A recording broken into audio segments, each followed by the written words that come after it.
Bonjour à tous, moi c'est Camille. Je vais vous parler de recrutement. J'ai la chance de passer ma vie à fréquenter des développeurs. J'étais développeur moi-même, je suis toujours, je code encore de temps en temps, c'est de plus en plus rare. Si vous voulez m'embêter sur Twitter, c'est mon Twitter, j'ai le téléphone qui est branché, plus vous tweetez, plus ça m'embête et ça peut être un jeu comme ça, donc si vous voulez jouer à ça, voilà. Donc j'aimerais bien savoir votre profil dans la salle. Qui c'est qui est développeur? Ok. Qui c'est qui est business? Ok. Est-ce qu'il y a des gens qui sont autres? Ok, vous êtes qui? Ok. Les autres profils, c'était? Porteur de projet. Ok. Très bien. Parmi les développeurs qui ont levé la main, est-ce qu'il y a des développeurs qui ont besoin de recruter d'autres développeurs ici? Ok. Bon, en tout cas, c'est cool que vous soyez présents parce que vous pourrez attester les trucs que je vais dire tout à l'heure.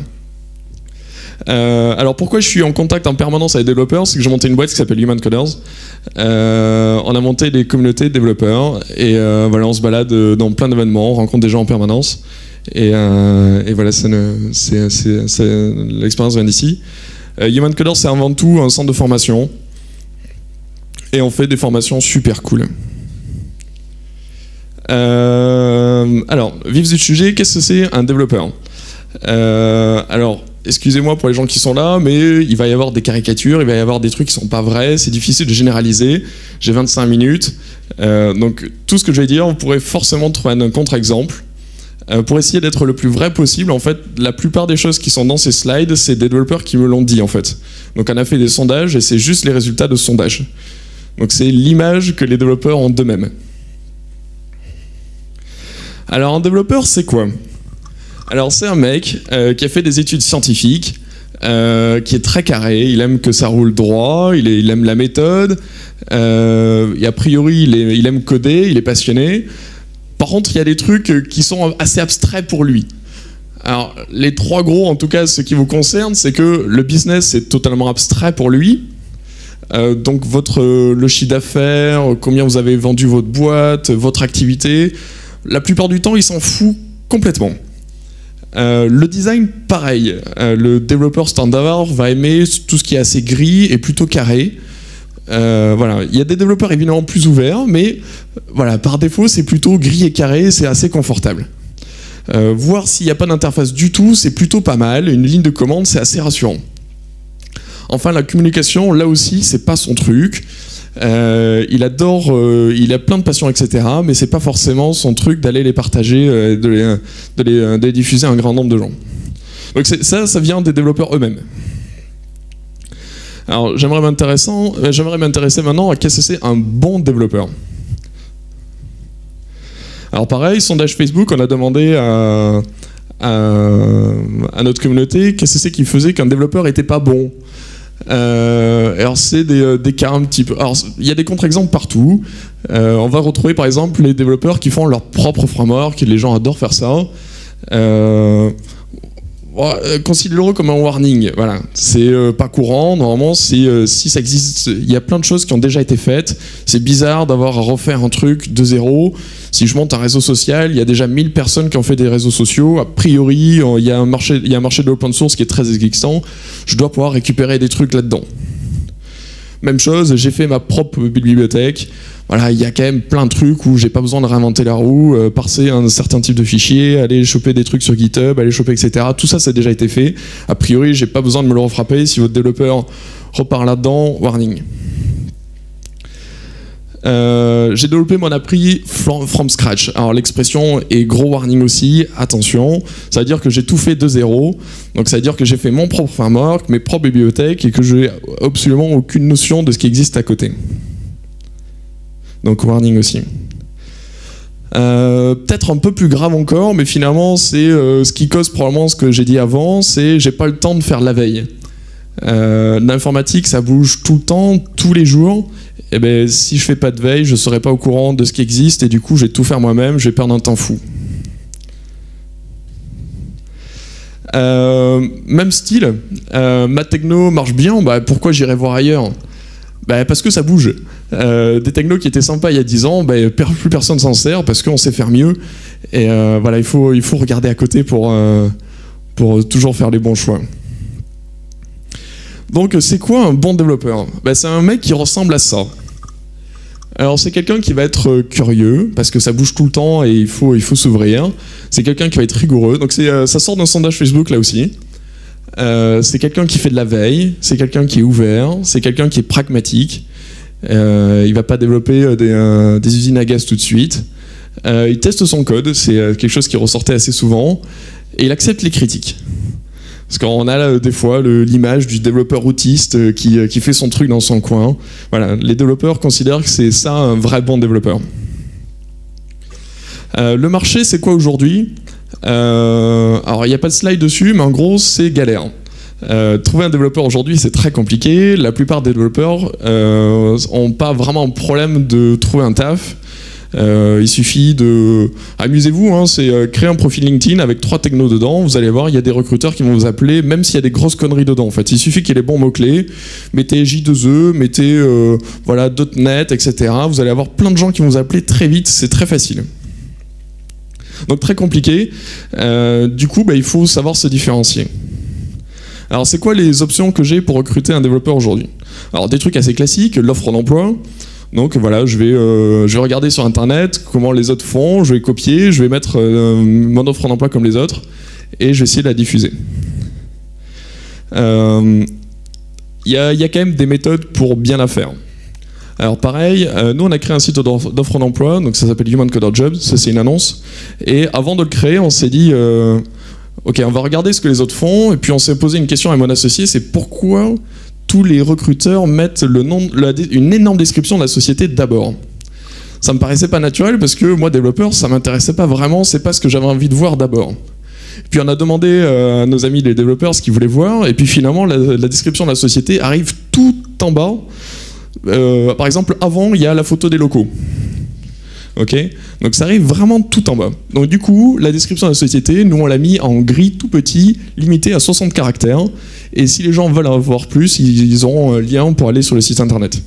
C'est quoi qui compte? Un titre sympa. Donc la description de la société, on s'en fout. C'est les technos, c'est l'équipe et l'ambiance. Voilà. Dans votre offre d'emploi, si vous avez ces 3 critères, tout va aller vachement mieux.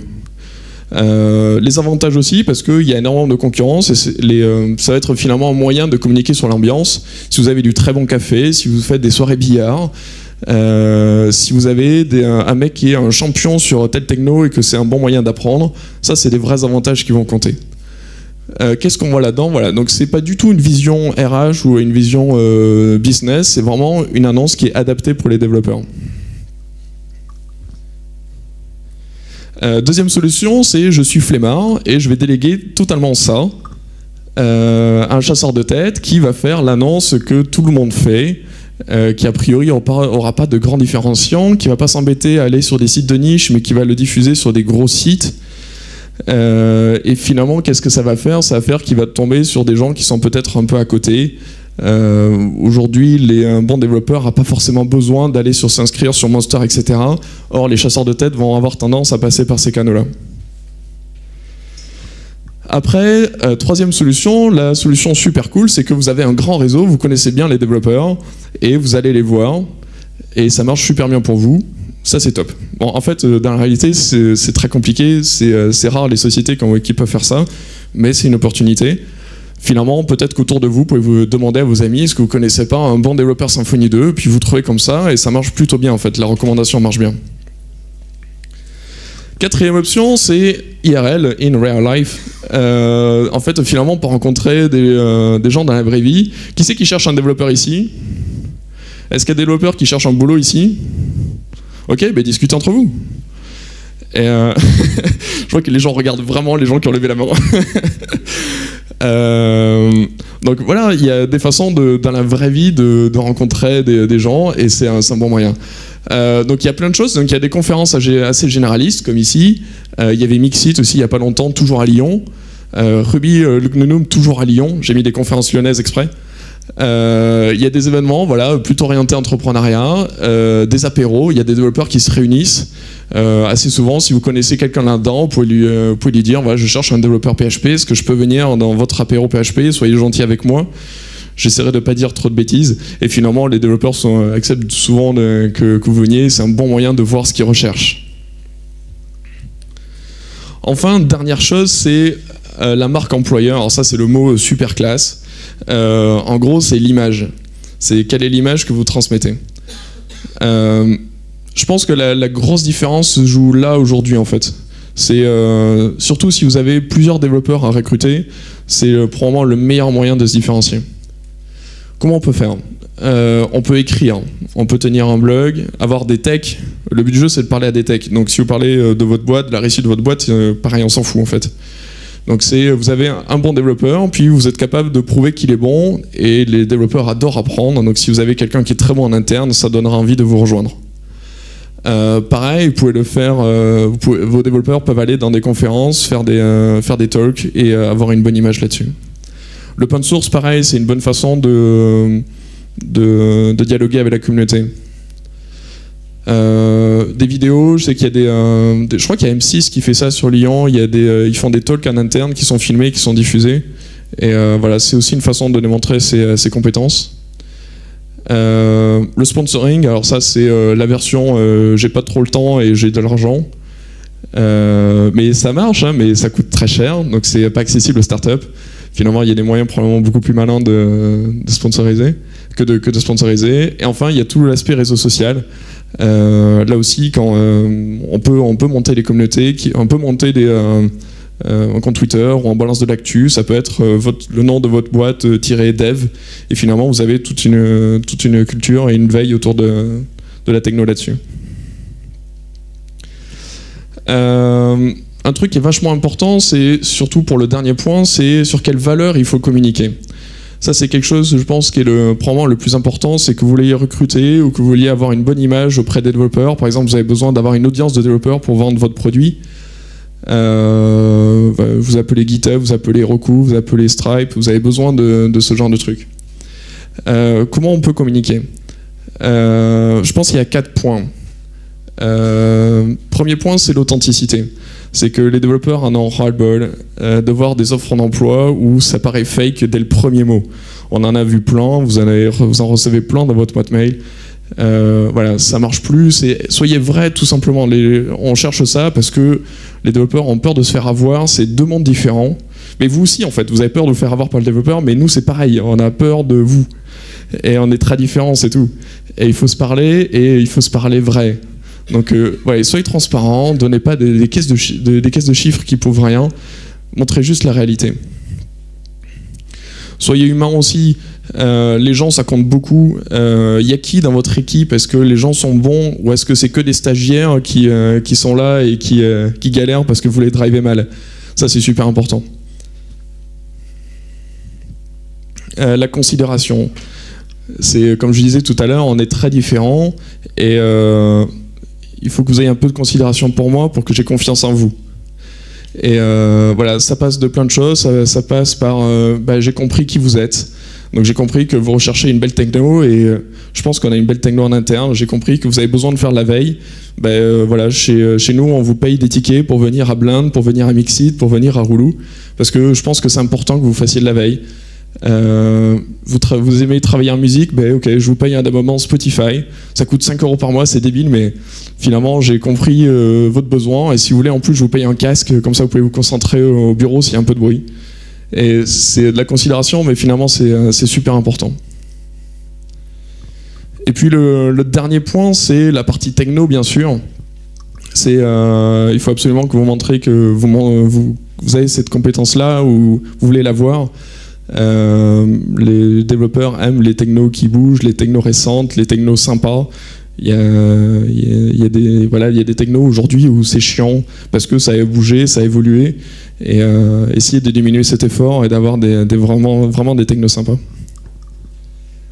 Sur ce, je vous souhaite une bonne recherche. J'ai fini court, mais j'aimerais instaurer un dialogue avec vous. Donc si vous avez des questions, etc., je pense qu'on a 10 minutes. Et voilà. Merci à vous.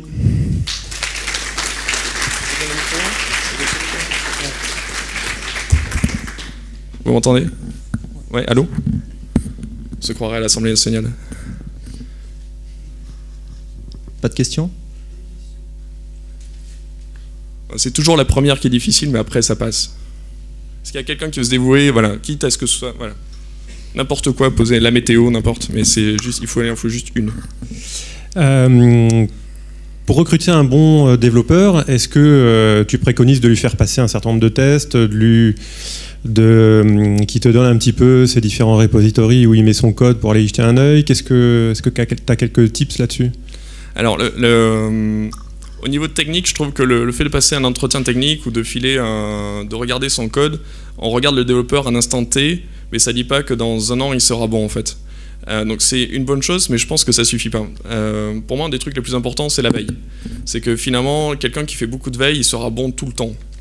Et je pense que c'est vraiment pas oublié. L'entretien technique, ça peut permettre de vérifier, mais finalement, quelqu'un qui fait de la veille, qui a un bon réflexe, voilà, je lis Hacker News tous les matins, j'ai quelques news quelques blogs vraiment de techos que je lis.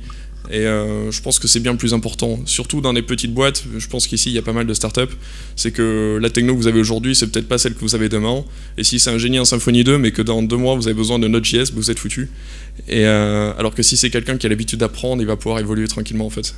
Vous mieux regarder comment il fait sa veille, quelles sources il utilise. Ouais, moi c'est vraiment des questions que. C'est vraiment des questions que j'ai l'habitude de poser. C'est voilà, juste, c'est quoi les technos que t'aimes bien? C'est quoi les derniers trucs sympas que t'as vus, quoi, les dernières news sympas? Et on va voir s'il a les yeux qui brillent ou pas quand il parle de ces technos-là. Voilà, les sources qu'il a. Est-ce que je lis developer.com ou est-ce que je lis Hacker News? On aura vite vu la différence entre des développeurs. Ouais.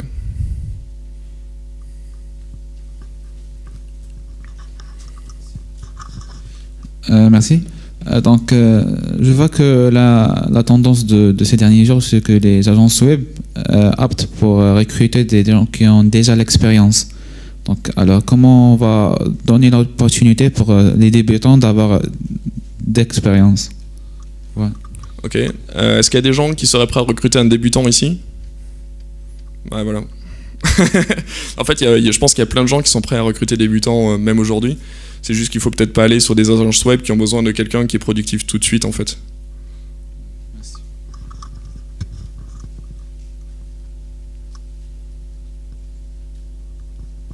Ouais, une question au fond.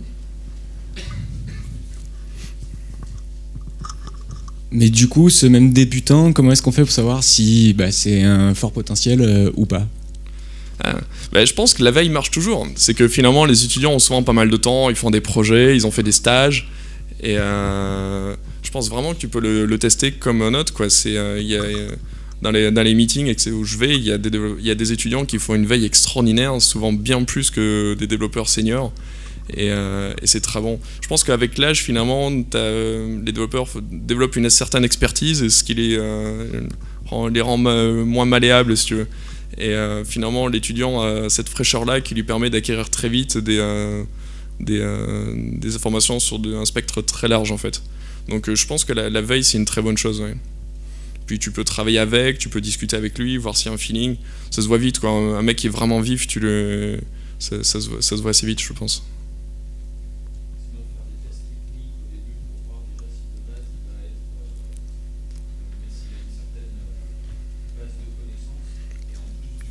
Clairement. Savoir si cette base de connaissances, il a la volonté de la faire grandir. Ouais, clairement.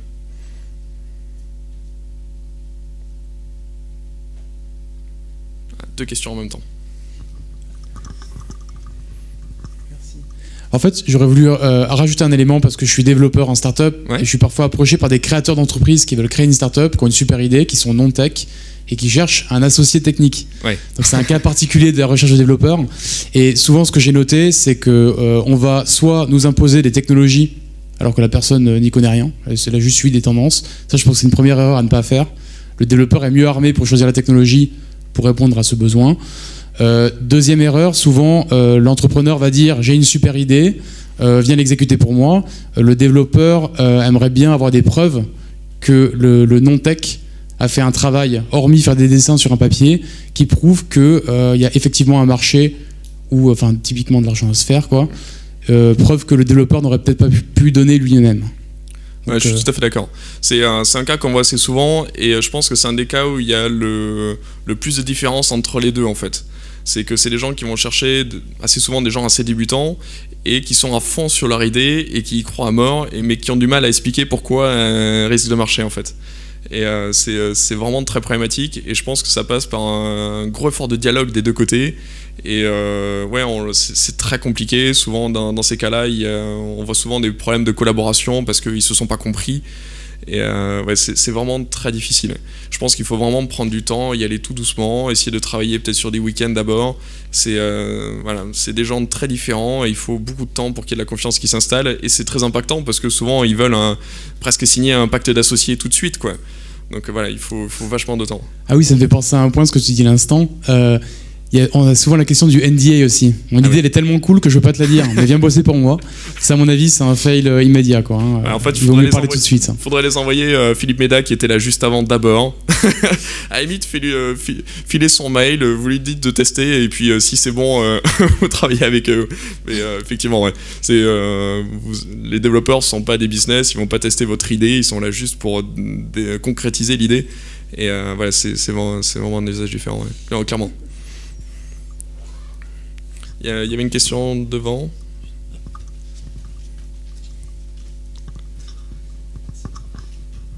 Au-delà de Human Coders, qu'est-ce qu'on a d'autre comme site de référence pour poster ces annonces? Les sites qui vont bien marcher, tu vas avoir Remix Jobs, qui a une audience très large. Donc tu auras, par exemple, quand on fait des tests Human Coders et Remix Jobs, tu as beaucoup plus d'annonces sur Remix Jobs. Par contre, sur la quantité, il y a peut-être un peu moins qui sont ciblés. Après, tu peux aller taper sur des gros sites de recrutement, les jeudis, etc. Mais je pense que les développeurs intéressants sont pas forcément dessus. Après, je pense qu'il faut aller sur du physique ou sur des communautés très fermées. Ça va être un Google Group des développeurs Rails, des trucs comme ça.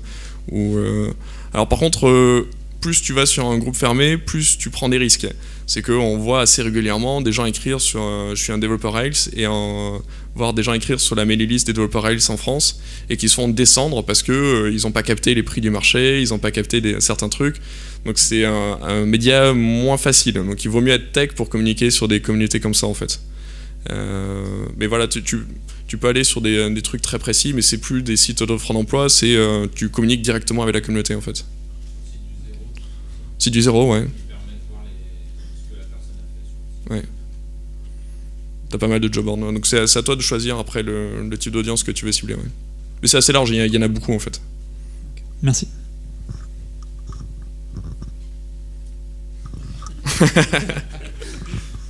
Ouais, j'ai décidément pas mal de choses à ajouter. Rebonjour. Rebonjour. J'ai raté les deux premiers points, donc peut-être que ça a été cité, mais je pense qu'il y a une source aussi qui est souvent oubliée, c'est les hackathons. Ouais. Les projets sortant des hackathons, on voit tout de suite si une team est bonne. On peut en recruter du coup 4 d'un coup. Voir comment ils ont réalisé leur projet. Généralement, ça se passe vite. On voit quelle techno ils ont fait. Est-ce que c'est en ligne? Est-ce que ça marche bien? Je pense que c'est un moyen rapide de voir si le dev est bon ou pas, quoi. Ouais, j'ai passé un bon bout de ma vie dans les startup week-ends. Et effectivement, il y a beaucoup de matching là-dedans. Il y a beaucoup de business qui rencontrent des devs. Et puis ils ont l'occasion justement de rompre cette manque de confiance au début, c'est qu'ils travaillent ensemble pendant un week-end et du coup ben voilà, la confiance s'instaure au bout du week-end et finalement c'est beaucoup plus facile après. Ouais. Ce sont un projet différent. Alors je serais allé plus loin en disant que même sans forcément aller au hackathon, juste en suivant l'actualité, si les projets sont référencés, ouais. D'aller tester le produit et contacter les équipes directement, quoi. Ouais, clairement. Merci.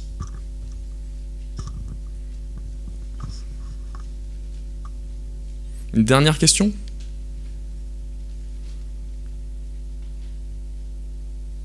Non. Vous voulez tous aller goûter? C'est l'heure. Bah, ça commence à être l'heure, 3 heures, un petit café, etc.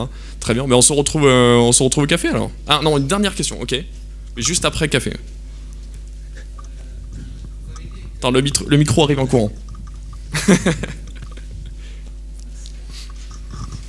Vous avez dit qu'un bon développeur doit être rigoureux. Donc, comment un développeur doit être rigoureux? Voilà. Comment il peut le devenir ou comment il doit l'être? Comment il doit l'être? Je pense que c'est pas mal de méthodes. C'est que voilà, le développement, c'est avant tout quelque chose de scientifique et carré. Donc tu as des design patterns, tu as des méthodes de test, tu as des méthodes de déploiement, tu as des méthodes de gestion de projet, l'agile. Et je pense que c'est une bonne façon d'être carré. Tu as des méthodes de collaboration entre équipes. Par exemple, si tu utilises Git, il y a différentes façons d'utiliser Git. Ouais, je pense que ça passe plein de choses comme ça. Et finalement, dans la veille, tu vas découvrir des outils qui permettent de devenir rigoureux. C'est les méthodes qui vont te permettre de devenir rigoureux, je pense.